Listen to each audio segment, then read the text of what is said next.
রাসূল সাল্লাল্লাহু আলাইহি সাল্লাম 1 থেকে 40 বছরের ভিতরে একটা মিথ্যা কথা বলে নাই, যার জন্য বেঈমানরাও রাসূলকে খুব বিশ্বাস করে। এর কারণেই তারা নাম দিয়েছিল রাসূলকে আল আমিন। আপনি সত্যবাদী, আপনার কথার চেয়ে দামি কথা আমরা কারো মনে করি না। তো রাসূল বললেন, তাহলে আমি যদি কিছু বলি তোমরা বিশ্বাস করবে? বলে অবশ্যই বিশ্বাস করব। তাহলে শোনো, আজকের পর থেকে তোমরা গাছের পূজা, মাছের পূজা, সূর্যের পূজা, চন্দ্রের পূজা, অমুক পূজা, তমুক পূজা, বাবার পূজা সব বাদ। গোলামে চলবে কা?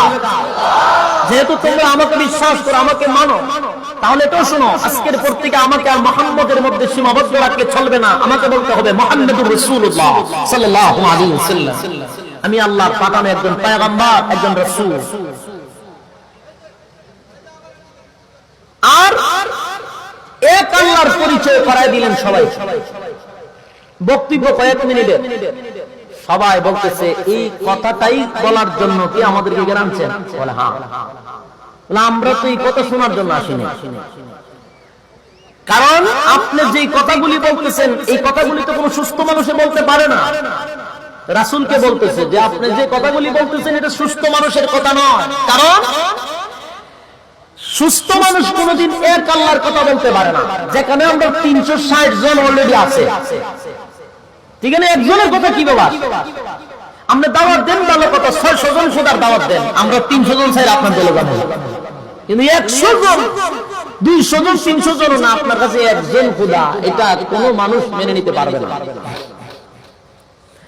রাসূল যখন এই কথাগুলি বললেন, এরা বলতেছে যে আপনি নিশ্চয়ই অসুস্থ হয়ে গেছেন, কারণ সুস্থ মানুষ এক আল্লাহর দাওয়াত দিতে পারে না। যেখানে আমাদের 360 জন আছে, 360 জনের লোকে আরো 360টা বাস আছে, এখানে আপনি একজনের কথা কিভাবে? রাসূল বললেন, শোনো, একটা কথা আমার মন গড়া বলি নাই, সব আমার মালিকের পক্ষ থেকে তোমাদের কাছে উপস্থাপন করেছি। এটা মেনে নিলে দুনিয়া তো শান্তি, পরকালও শান্তি। মেনে নাও। তো এদের মধ্যে মাতব্বর তো থাকে, মাতব্বর তো বুঝে, সর্দার, মাতব্বর, পণ্ডিত, সব জামানাতে কিছু পণ্ডিত থাকে।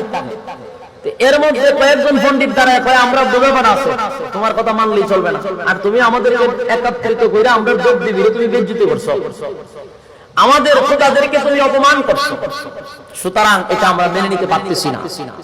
এর মধ্যে আবু লাহাব কিছু রাগ করে দাঁড়ায় গেছে, আর রাসূলকে বললেন, তুমি যদি সুস্থ হয়ে এই কথাগুলি বলে থাকো তাহলে তুমি ধ্বংস হয়ে যাও। নাউজুবিল্লাহ। রাগারাগি করতে ভাতরটা তুলিয়া দাঁড়াইছে, রাসূল কোনো প্রতিবাদ করলেন না। সংক্ষেপে বলি, এরপরে কি রাসূল থাইমা রইছে না চালায় গেছে? দাওয়াত চালায় গেছে। গড় থেকে শত্রু শুরু হয়ে গেল। গড় থেকে শত্রু যখন শুরু হয়ে যায় তখন এটার বিপদ একটা লাড়া পড়ে। কথা বুঝেন নাই? গড়ের শত্রু হলো সবচেয়ে বড় শত্রু। রাসূলের শত্রু ছিল গড়ের ভিতরে। শুরু করে দিল রাসূলের বিরোধিতা, শুরু হয়ে গেল চতুর্দিকে আন্দোলন, রাসূলকে থামাও, মুহাম্মদকে থামাও। কেন মুহাম্মদকে থামাতে হবে? যে মুহাম্মদ যেই দাওয়াত দেয়, যেই খোদার সন্ধান দিচ্ছে, ওই খোদার কথা মানলে, ওই আইন অনুযায়ী চললে আমাদের বোতল খাওয়া বন্ধ হয়ে যাবে। আমরা যে রাত্রে রাত নারীলিয়া খেলামেলা করি, আড্ডা মাড্ডা করি, সব বন্ধ। সুতরাং এই বোতল টিকায় রাখতে গেলে মুহাম্মদের কথা সমাজে প্রচার প্রসার করতে দেওয়া যাবে না। খুব খেয়াল করবেন, রাসূল কিন্তু, আল্লাহ কিন্তু রাসূলকে 10 বছরের মাথায় নবুয়তি দান করতে পারতেন, রাসূলকে 20 বছরের মাথায় আল্লাহ রাসূল দাবি করাইতে পারতেন, ঠিক কিনা? কিন্তু 40 বছর কেন লাগাইলেন? তার পিছনে কারণ হলো তারা যেন এই কথা না বলতে পারে যে আমরা তাকে চিনি না, জানি না, ভালো করে জানছি না, ভালো করে শুনছি না, হঠাৎ করে উনি নবী দাবি করলেন, আমরা কিভাবে মেনে নিব? এই কথা বলার কোন সুযোগ যেন না থাকে। আল্লাহ একদিকে নিয়ে 40 বছর মানুষের কাছে প্রচার করাইছেন, মানুষের কাছে ওনার একটা গ্রহণযোগ্যতা যখন হয়েছে তখনই আল্লাহ বলছেন এবার প্রচার করেন, আপনি শুধু মুহাম্মদ নয়, আপনি হলেন রাসূলুল্লাহ সাল্লাল্লাহু আলাইহি ওয়াসাল্লাম। রাসূলের ব্যাপারে তারাও জানতো যে এই লোকটা সাধারণ কোন মানব না, বিশেষ করে আবু জাহেলের চেয়ে বেশি কেউ জানতো না, আবু লাহাবের চেয়ে বেশি কেউ জানতো না। জানার পরেও তারা সবচেয়ে বিরোধিতা করেছে। কেন জানেন? আবু লাহাবটা খুব ভালো করে জানতো, আবু জাহেল খুব ভালো করে জানতো রাসূল সত্য নবী, শ্রেষ্ঠ নবী, মহামানব, শ্রেষ্ঠ মানব। আবু জাহেল জানতো কিন্তু মানতো না।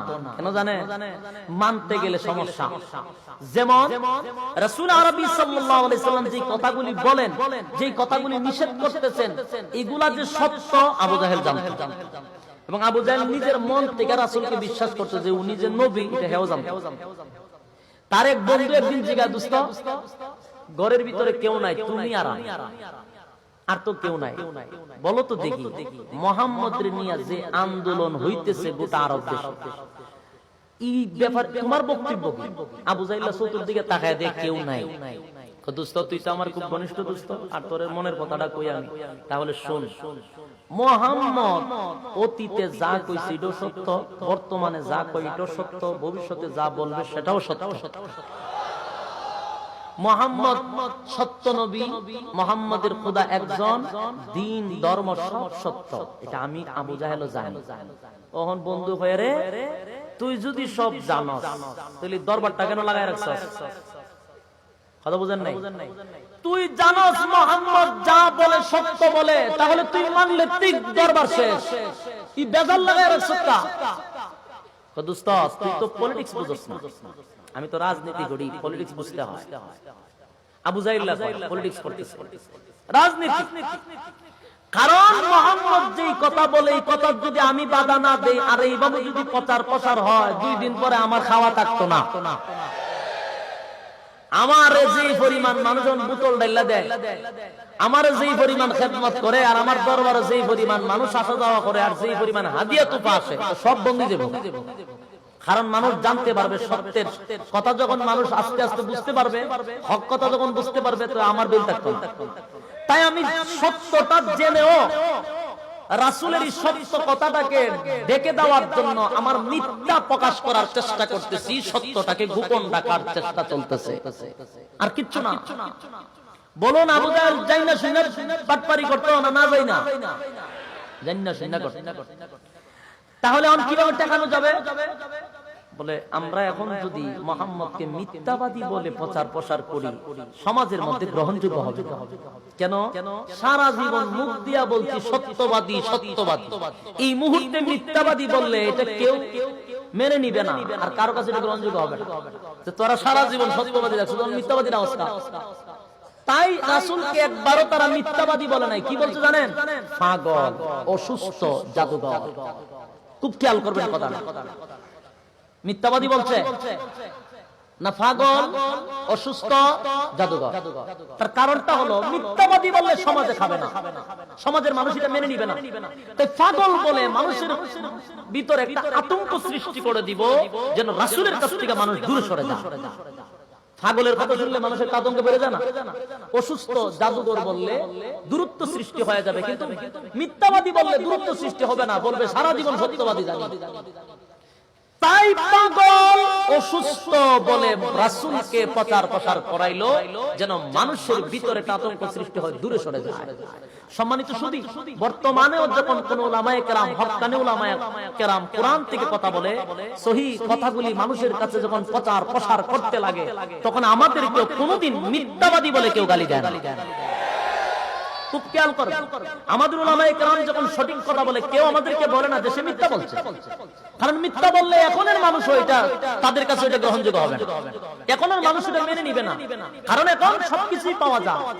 কারণ হুজুররা মিথ্যা বলে না, সত্য বলে, এটা প্রমাণ আছে এখন সবার কাছে। এই জন্য মিথ্যাবাদী বলে না। তো আমাদের কাছ থেকে পাবলিক কিভাবে দূরে সরাবে? তখন মাঝে মধ্যে আমাদেরকে তালেবান বলা হয়, মাঝে মধ্যে আমাদেরকে জঙ্গি বলা হয়। এটা মূল কারণ কি জানেন? মানুষের ভিতরে একটা আতঙ্ক সৃষ্টি করে, আমাদের কাছ থেকে দূরত্ব সৃষ্টি করার একটা কৌশল, আর কিচ্ছু না। কারণ মিথ্যাবাদী বললে সমাজ এটা গ্রহণযোগ্য হবে, তো আতঙ্ক সৃষ্টি করে দূরে সরায় দেওয়ার জন্য এটা হলো মেইন কৌশল। বুঝতে পারছেন? রাসূলের যুগে ছিল পাগল, অসুস্থ বলে মানুষকে দূরে সরায় দেওয়ার জন্য একটা চেষ্টা, আর এখনকার যুগে আমাদেরকে দূরে সরানোর জন্য এই অপবাদ, মিথ্যা অপবাদ। কি লাভ হইল? বরং আলহামদুলিল্লাহ সুম্মা আলহামদুলিল্লাহ আমাদের বাংলাদেশের স্বরাষ্ট্রমন্ত্রী পর্যন্ত ঘোষণা দিয়েছে কওমি মাদ্রাসায় জঙ্গি হতে পারে না। একমাত্র শিক্ষার স্থানই হলো কওমি মাদ্রাসা। আমাদের বাংলাদেশের মন্ত্রীরা পর্যন্ত এখন আমাদের কওমি মাদ্রাসার প্রশংসা করে, আলহামদুলিল্লাহ। তার কারণ কি জানেন? এখন শুনুন, রাসূলের বিরুদ্ধে এত অপপ্রচার যখন শুরু করছিল, চতুর্দিকে খালি পাগল পাগল বলে ঘোষণা দিয়েছে। একদিন রাসূল কান্না শুরু করছে, কথা বুঝতে পারছেন? আল্লাহ জিগায়, হাবিব চোখের পানি গোলা ছেড়ে দিয়া আপনি কেন কান্দেন? আল্লাহর নবী বলেন, আমি কেন কান্দি আপনি জানেন, তারপরও আমার জিজ্ঞাসা করেন আমি কেন কান্দি? আরে মালিক, আমার কান্নার কারণ হলো আমাকে আপনি শুধু মানুষের নবী বানান নাই, একটা দেশের নবী বানান নাই, একটা গোত্রের নবী বানান নাই। আপনি আমারে মানুষের নবী বানাইছেন, জিনের নবী বানাইছেন, মাছের নবী বানাইছেন, গাছের নবী বানাইছেন, জমিনের নবী বানাইছেন, আসমানের নবী বানাইছেন, কোন কায়নাতের নবী বানাইয়া পাঠাইছেন? আরে মালিক, तमाम পৃথিবীর দায়িত্ব দিয়া তুমি আমারে দুনিয়ার জমিনে পাঠাইলা, আমি তোমার দায়িত্ব পালন করার জন্য মানুষের দ্বারে দ্বারে যাই, দিনের দাওয়াত লইয়া। মানুষ আমারে পাগল পাগল বলে তাড়ায়া দেয়, মাঝে মধ্যে ঢিল মারে পাগল বলে। আমার কোনো কষ্ট লাগে না, ব্যথা লাগে না, কষ্ট লাগে। নিজের ঘরের মানুষগুলা আমার বিরোধিতা করে, নিজের ঘরের মানুষ আমারে পাগল বলে।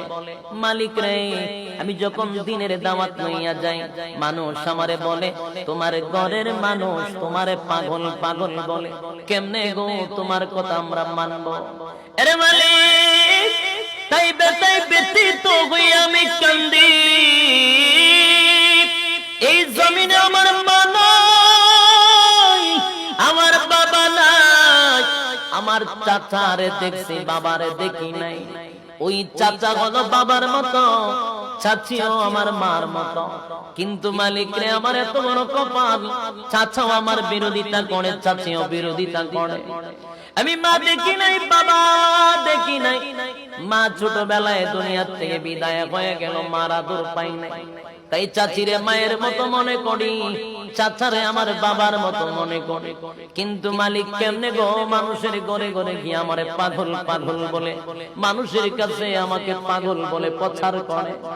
আমার বড় কষ্ট লাগে গো। আল্লাহ ডাক দিয়া বলে, হাবিব চিন্তার কোনো কারণ নাই, আপনার পৃথিবীতে কেউ নাই, আমি আল্লাহ আছি, আপনি টেনশন করবেন না। যারা আপনার বিরোধিতা করে তাদের জবান দিয়া আমি আপনাকে প্রচার প্রসার করাবো, যারা আপনার বিরোধিতা করে তাদেরকে দিয়ে আগে প্রচার করাবো। টেনশন করবেন না, যত বিরোধিতা করবে তারা ধ্বংস হবে, আপনি সফল হবেন। সুবহান। এর ভাই সংক্ষেপে বলি, আল্লাহর নবীর বিরোধিতা করছে, যত বিরোধিতা করে মানুষ আশ্চর্য হয়ে যায়, সাধারণ একটা মানুষকে নিয়ে এত সমালোচনা কেন? মানুষের ভিতরে আতঙ্ক সৃষ্টি হয়, কিরে এর নিয়ে এত সমালোচনা কেন? যত সমালোচনা তত জনপ্রিয়তা। সিদ্দিকী সাহেবের নিয়ে কি সমালোচনা কম হয়? চতুর্দিকে খালি সমালোচনা সমালোচনা, জনপ্রিয়তা কমাইতে পারছে কি? জনপ্রিয়তা কমাইতে পারে নাই, যত সমালোচনা তত বেশি, ঠিক না? কারণ সমালোচনা কইরা ওনার জনপ্রিয়তা আরো বাড়ায়া দিছে। যত করবেন তত বাড়বে, যত করবেন তত বাড়বে। আল্লাহ বলেন তাদেরকে দিয়ে আপনাকে প্রচার প্রসার করাবো, চিন্তার কোনো কারণ নাই। ঠিকই দেখা গেল চতুর্দিকে মানুষ বলা বলি করতে লাগলো, এই লোকটারে নিয়ে এত কথাবার্তা বলা হয়, তারে দেখার দরকার, ঠিক নেই? যারা সিদ্দিকী সাহেবরে দেখছে না, তারা বিভিন্ন কাজে কর্মে ব্যস্ত থাকে। অনেক মানুষ যারা সিনেমায় কাজ করে, আর আমরা মৌলবীর ওয়াজ দেখার টাইম নেই, কিন্তু অতিরিক্ত সমালোচনার কারণে এরা ওই দিককে নই, এর নিয়ে এত কথা কয়, টিপ দিয়ে দেয় মাধ্যম মতো সুন্দর ওয়াজ বক্তব্য জায়গা। সুবহানাল্লাহ। এই জন্য সমালোচনা করবি তো জনপ্রিয়তা বাড়ায় দিবা আল্লাহ। লামাইতে পারবি না। আরে ভাই, আল্লাহর হাবিবকে নিয়ে কথাবার্তা শুরু হয়ে গেল। মানুষ নবীর একটা নজর দেখার জন্য মক্কা নগরীতে ভিড় করেছে। যেই মাত্র নবীর চেহারা মুবারকের দিকে তাকাইছে, তারা নিজেরাই বলতে লাগলো, এই চেহারা কোন সাধারণ মানুষের চেহারা না। আরে ভাই, তোমার আমার পয়গম্বরের চেহারার মধ্যে আল্লাহ এত বরকত দিছে গো, একবার তাকাইলে পেটের খিদা নিবারণ হয়ে যাইত, পানির পিপাসা নিবারণ হয়ে যাইত। সুবহানাল্লাহ। আল্লাহর হাবিবের চেহারা মুবারক দেখে পাগল পাগল হইয়া মানুষগুলি বলতে লাগলো, এই চেহারা সাধারণ কোন মানুষের চেহারা না। একটা সেকেন্ড দেরি করতে চাই না, পড়ায়া দেন লা ইলাহা ইল্লাল্লাহু মুহাম্মাদুর রাসূলুল্লাহ সাল্লাল্লাহু আলাইহি ওয়াসাল্লাম। কালিমা পড়ে মানুষ মুসলমান হয়। আবু লাহাবের চান্দি গরম, আবু জাহিল্লারও মেজাজ গরম, আবু লাহাব বড় মেজাজটা গরম। গুলমৈটক বসে টেবিলে বইয়া যেরাম পরামর্শ করে, সমালোচনা তো করলাম, জনপ্রিয়তা তো বাড়াইয়া দিলাম, এখন সমালোচনা করা যাবে না, তাহলে কি করতে হবে? একবারে মাইরা লাইতে হবে। নাউজুবিল্লাহ। এই কথার মাঝখান দিয়া আবু লাহাব পারবো, মাঝখান দা বামার ঢুকাইয়া দিছে। ডাইরেক্ট মানলে হবে না, আমাদের খোদা দেব দেবীদেরকে নিয়ে সমালোচনা করছে মুহাম্মদ, সুতরাং তারে চরম পর্যায়ের অপমান করতে হবে। নাউজুবিল্লাহ। অপমান করব, তার মালিককে, তার খোদারে আমরা গালাগালি করব, যেইভাবে আমাদের দেব দেবীরে বেইজ্জতি করছে আমরা বেইজ্জতি করব। নাউজুবিল্লাহ। কিভাবে বলে? আবু লাহাবের দুইটা জওয়ান তাজা দুইটা যুবক পাঠাইয়া দিছে রাসূলের কাছে। মানুষের সামনে অপমান করবি, তার খোদারে গালি দিবি, কত বড় নাফরমান। বাবার কথা শুইনা দূর মাইরা রাসূলের কাছে গিয়া বলে, মুহাম্মদ, দেব দেবী নিয়ে কথা বলছো, তোমার আল্লাহরে মানি না, এমন আল্লাহর সঙ্গে আমি একাই যথেষ্ট। নাউজুবিল্লাহ। আল্লাহর শানে চরম পর্যায়ে বেয়াদবি করেছে, নবীজির শরীরে আঘাত করেছে, হামলা করে নবীর জামা মোবারক টান দিয়া ছিঁড়ে ফেলেছে। মানুষের সামনে নবীর অপমান করে চলে যায়। নবী ব্যথায় ব্যথিত হইয়া বলে, মালিক তুমি তারে ধ্বংস করো। এ যুবক ভাই, এ দিলের কান লাগায় শোন, আমার নবী কোনদিন বদুয়া দেয় না গো। কেন বদুয়া দিল? কেন বদুয়া দিল? আবু লাহাবের ছেলেরে কেন বদুয়া দিল? আবু লাহাবের ছেলে নবীর রক্তাক্ত করে নাই, শুধু অপমান করছে, মারছে। বদুয়া কেন দিল?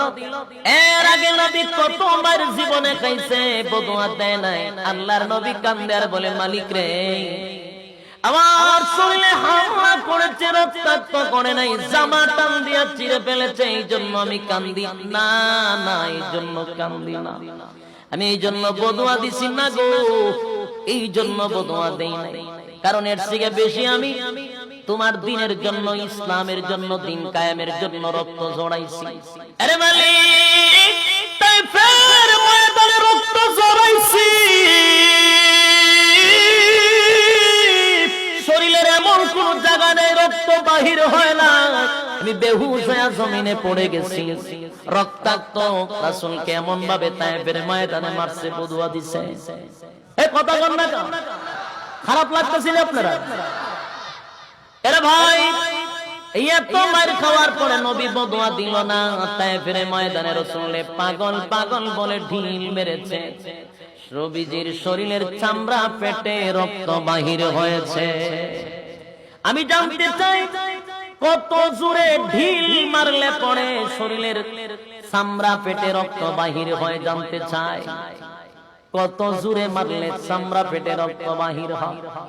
আমার নবীর শরীরটা রক্তাক্ত করে দিয়েছে। নবীর শরীর থেকে এমন ভাবে রক্ত বাহির হইতে লাগলো, আল্লাহর নবী বলেন, যায়েদ রে, আমার শরীর থেকে রক্ত বাহির হচ্ছে, কিন্তু তুই ভালো করে খেয়াল রাখবি, আমি নবীর রক্ত যেন জমিনে স্পর্শ না করে। কারণ এই জমিন আমার রক্তের ওজন বহন করতে পারবে না। সাবধান, রক্তের ফোঁটা জমিনে যেন না পড়ে গো। আল্লাহর পয়গম্বরের রক্ত রুমাল দিয়া মুছতেছে, রুমাল দিয়া মুছতেছে, কিন্তু রক্ত তো বাহিরি হচ্ছে। জুতা মুবারকের সঙ্গে নবীর পা লেগে গেছে। রক্ত এমন ভাবে বাহির হচ্ছে, নবী কখনো হুঁশ কখনো বেহুশ, কিন্তু জমিনে রক্তের ফোঁটা পড়তে দেয় না। একটা রক্তের ফোঁটা নবীজির জুতা মুবারক ভেদ করে ঝুলন্ত অবস্থায় ফোঁটাটা ঝুলন্ত জমিনে পড়ে যাবে। আমার আল্লাহ ডাক দিয়া বলে, জিবরাইল আমার বন্ধুর জমিনে রক্ত পড়ে যায়, জমিনে যেন রক্তের ফোঁটা না পড়ে গো। রক্তের ফোঁটা তাড়াতাড়ি আটকাতে হবে, না হয় জমিনকে অনুমতি দেওয়া লাগবে না। জমিনের মধ্যে একটা জালজালা শুরু হয়ে যাবে, ভূমিকম্প শুরু হয়ে যাবে। জিবরাইল বলেন, আমি সিদরাতুল মুনতাহায় সাত আসমানের উপরে। আল্লাহ আমারে অর্ডার দেয় তায়েফের ময়দানে নবীর ঝুলন্ত রক্তের ফোঁটা আটকানোর জন্য। জিবরাইল এত পেরেশানির মধ্যে পড়ে গেছিল, এমন পেরেশানি জিবরাইল হয় নাই। জিবরাইল বলেন, আমার এক একটা নূরের ডানা, প্রায় জিবরাইলের শরীরে 600 নূরের ডানা ছিল। একটা ডানা পৃথিবীর এক প্রান্ত থেকে আরেক প্রান্ত লাগাল পায়রে, আর সেখানে 600 নূরের ডানা। কারণ ঝুলন্ত রক্তের ফোঁটা পড়তে কি 10 মিনিট লাগে, 2 সেকেন্ড লাগে না। জিবরাইল সিদরাতুল মুনতাহায় আল্লাহর পয়গম্বর তায়েফের ময়দানে। জিবরাইল বলেন, সেদিন আমি এত পেরেশানি হইলাম, 600 নূরের ডানা একসাথে বাড়ি মাইরা দিছি। আর একসাথে বাড়ি মারার সাথে সাথে নবীজির রক্তের ফোঁটা ঝুলন্ত জমিনে পড়ার আগে আগে আমি জিবরাইলের পাকা নবীর জুতার নিচে পৌঁছে গেছে। আল্লাহু আকবার বলেন। আরে ভাই, এইভাবে আল্লাহর সামনে জিবরাইল বলেন, নবী গো অনুমতি দেন, আপনি অনুমতি দেন, গজবের ফেরেশতা লইয়া হাজির। অনুমতি দেওয়ার সাথে সাথে তায়েফবাসীকে উল্টায়া দেওয়া হবে, জমিন উল্টায়া দেওয়া হবে, সমানে ধ্বংস কইরা দেওয়া হবে। আবার নবী ডাক দিয়ে বলে, জিবরাইল আমি গজবের জন্য আসিলাই, আমার আল্লাহ দুনিয়াতে আমারে পাঠাইছে রাহমাতাল লিল আলামিন হিসাবে। আমি গজব দেওয়ার জন্য আসিলাই, গজব দেওয়ার জন্য আসিলাই। আমি দোয়া করি রে আমার আল্লাহ যেন তাদেরকে হেদায়েত দেয়। তাদেরকে হেদায়েত না দিলে বল না জিবরাইল আমি কার কাছে দ্বীনের দাওয়াত লইয়া যাইব। এ যুবক ভাই, জানতে চাই নবীকে বদুয়া দিছে, কথা কোন বদুয়া দিছে? বদুয়া দেয় না, এত মার খাওয়ার পরে, এত রক্ত ঝরানোর পরে বদুয়া দিল না। কিন্তু আবু লাহাব বার ছেলেরে কেন বদুয়া দিয়া বসলো? এরে যুবক ভাই, নবীর জীবনে কত মার খাইলো, কত রক্ত ঝরাইলো, কোনদিন বদুয়া দিল না রে।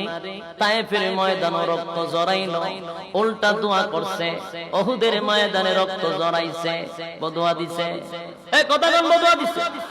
এই লোহার হেলমেট বেঙ্গে লোহার করা মাথা বেদ করে ভিতরে ঢুকে গেছিল। বেঈমানের বাচ্চাগুলি নবীরে মারার জন্য চতুর্দিকে যখন তীর মারতেছিল, সাহাবীরা নবীরে হেফাজত করার জন্য দাঁড়িয়ে গেছিল। নবী গো দেহে যখন কোন প্রাণ থাকবে, একটা তীরের আঘাত আপনি নবীর শরীরে লাগতে দিব না। সাহাবীরা বুক দিয়া তীর আটকায়, এক একটা তীর এই দিকে ঢুকলে পিছন দিকে বাহির হয়ে যায়। 30টা 40টা তীরের আঘাত লইয়া সাহাবীরা দাঁড়ায় আছে। এক এক করে 7 জন সাহাবী নবীর সামনে শাহাদাত বরণ করেছে। একটা পাথর নবীর মাথার মধ্যে বেঈমান মেরে দেওয়ার সঙ্গে সঙ্গে লোহার হ্যামলেটটা ভেঙে লোহাটা নবীর মাথা দিয়া ঢুকে গেছে, দান দান ভেঙে গেছে, রক্তাক্ত হয়ে গেছে। বদুয়া দিছে না, রক্তাক্ত হয়ে জমিনে পড়ে গেল গো। চতুর্দিকে খবর হয়ে গেছে নবী নাই, নবী নাই, নবী না। গোটা ওহুদের প্রান্তরে সাহাবীরা দুর্বল হয়ে গেছে। নবী নাই রে, কার জন্য যুদ্ধ করব, কার জন্য তরবারি চালাইব, কার জন্য কাফেরদেরকে কুচি কাটা করব, আমার নবী নাই। ওইদিকে নবী রক্তাক্ত হইয়া গর্তের ভিতরে পড়ে আছে। জিবরাইল নবীর সামনে হাজির। ওগো আল্লাহর পয়গম্বর, রক্তাক্ত হয়ে গেছেন গো নবী, আল্লাহর পক্ষ থেকে গজবের ফেরেশতা লইয়া আপনার সামনে হাজির হয়েছি। একবার শুধু অনুমতিটা দেন, একবার অনুমতি দেন। ওয়াদা দিলাম এই উহুদ পাহাড়ের ভিতরে চাপা দিয়া বেঈমানগুলির ধ্বংস করে দিব। আল্লাহর নবী কথা বলতে পারে না, রক্ত শূন্যতায় নবী বেহুশ হইয়া জমিনে পড়া। হযরত আলী চতুর্দিকে নবীরে তালাশ করে, ওমর তালাশ করে, কোথাও নবীরে পাওয়া যায় না রে। হযরত বেলাল তালাশ করে, ওইদিকে জিবরাইল বলে নবী গো একবার অনুমতি দেন। আমার নবী এত কষ্ট পাওয়ার পরেও বদুয়া দেয় নাই, বরং দোয়া করেছে। বদুয়া দিল না, দোয়া করছে আল্লাহ তুমি হেদায়েত দাও। ও ভাই আমি জানতে চাই এত ব্যথা পাওয়ার পরেও নবী বদুয়া দিল না, দোয়া করলো, দোয়া করলো। কিন্তু আবু লাহাব ছেলের কেন বদুয়া দিল রে? আল্লাহর নবীরে মারছে এই জন্য, গালি দিছে এই জন্য না। আল্লাহর নবী বলেন মালিক